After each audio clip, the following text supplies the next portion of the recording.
Diqqat! O'zbek shou-biznes olamining yorqin vakilasi, taniqli xonanda Nilufar Usmonova haqida hozirgina noxush xabarlar e'lon qilindi. Assalomu alaykum hurmatli tomoshabin. Tezkor yangiliklardan birinchilardan bo'lib xabardor bo'lishni istasangiz, video ostida bir dona like va podpisatsiya tugmachasini bosib qo'yishni unutmang. Xonanda Nilufar Usmonova so'nggi chiqishlaridan birida kutilmagan ijodiy ishora bilan muxlislar e'tiborini tortdi. San'atkor jahonga mashhur reper Sardi Binning Saudiya Arabistondagi konsertidan ilhomlanib, shu uslubni o'zicha sahnada namoyon qildi.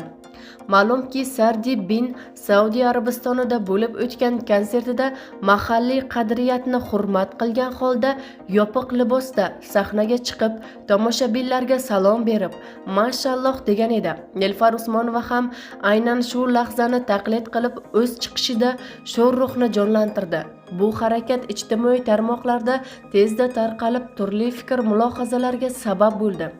Nilufar Usmonova ko'p yillardan beri sahnada faqat qo'shiqlari bilan emas, balki o'ziga xos sahna xarakterlari, improvizatsiyasiga boy chiqishlari va zamonaviy trendlarga munosabati bilan ham ajralib turadi. Bu safargi chiqishi ham uning global musiqiy jarayonlarni kuzatib borishini ko'rsatadi, deyiladi xabarda.